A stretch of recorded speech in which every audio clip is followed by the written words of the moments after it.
The US government has stridently asserted that North Korea was almost certainly responsible for the Sony hack, with no evidence whatsoever. Look at this New York Times headline. US said to find North Korea ordered cyber attack on Sony. American officials have concluded that North Korea was centrally involved in the hacking of Sony Pictures computers. Now, if we actually had a real media in the United States, the headline would be something like, "No evidence backs up US claim that North Korea ordered cyber attack on Sony." But because this is the New York Times, which is basically a press release outlet for the White House, we get a headline like this. And it's actually not until halfway down the article that we read, "It is not clear how the United States determined that Mr. Kim's government had played a central role in the Sony attacks."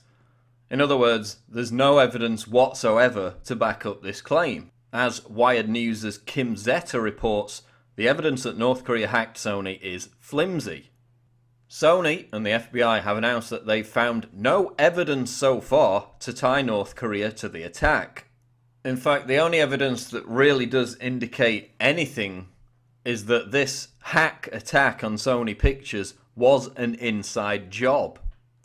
As TMZ reports, the people at Sony who are investigating believe the hackers had intimate knowledge of mail systems and their configurations. They also believe the hackers have knowledge of the internal media distribution systems and the internal IT systems, including human resources and payroll. And they're suggesting that there could be a link between the huge number of Sony layoffs that have taken place recently and an aggrieved employee that could have been responsible for this hack. The FBI also suspects that the hack was the work of a disgruntled worker, and that even though the Guardians of Peace group has taken responsibility for breaking into Sony's servers, the group had to have had help from someone familiar with the infrastructure. And after Sony announced yesterday that it would pull the movie The Interview from all cinemas, Paramount followed suit by announcing that Team America, which of course also insults North Korea, would be pulled from theatres nationwide. But amidst the myriad of accusations and theories as to who is responsible for this hack, be it North Korea or some kind of inside job by a disgruntled employee, here's what they're not telling you. The two previous cyber attacks that caused anywhere near the alarm created by this Sony hack were done by the US government. When Alex Jones accused the United States of being behind the Stuxnet virus attack back in 2010 in order to grease the skids for draconian cybersecurity measures, he was labelled a conspiracy theorist. 2 years later, it emerged that the US and Israel were almost certainly responsible for the attack.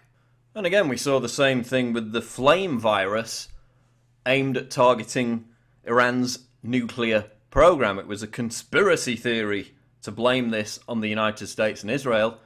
Lo and behold, the Washington Post subsequently reported US-Israel developed Flame computer virus to slow Iranian nuclear efforts.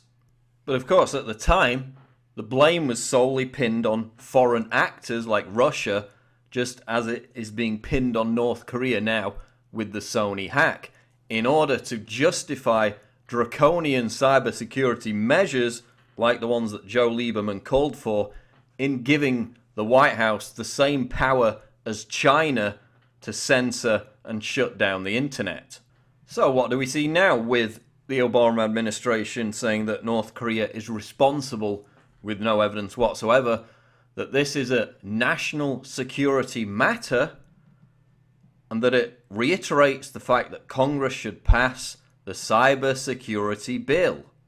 So now we see this being exploited. Politicians respond to Sony hack, call for cybersecurity bill.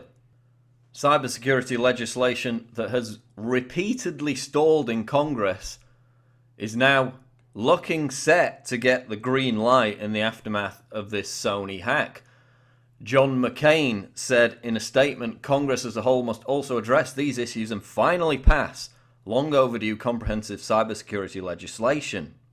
And just by coincidence, Obama State Department official Catherine Novelli was meeting with China's internet censorship czar, This is the guy overseeing the Great Firewall of China, the infamous government censorship program over the entire web. She was meeting with him at an event in Washington, urging cooperation on cybersecurity between the United States and China. While, of course, the Obama administration moves to reclassify the internet under the Telecommunications Act, making it susceptible to FCC control, greasing the skids for government oversight and regulation of the web. So isn't it convenient that right at the time the cybersecurity legislation is stalled in Congress, as the Obama administration shows its desperation to regulate the internet, now we have this convenient Sony hack that can be used to grease the skids for tightened control. But what do you think? Am I a conspiracy theorist for even daring to suggest this premise, just as I was labelled a conspiracy theorist for saying the US was behind Stuxnet and Flame, which later proved to be the case? Or do you think that this is the work of a disgruntled employee, the work of a foreign actor like North Korea, or is a wider conspiracy afoot? Let me know what you think in the comments below. I'm Paul Joseph Watson reporting for Infowars.com. Hans Briggs? Oh no!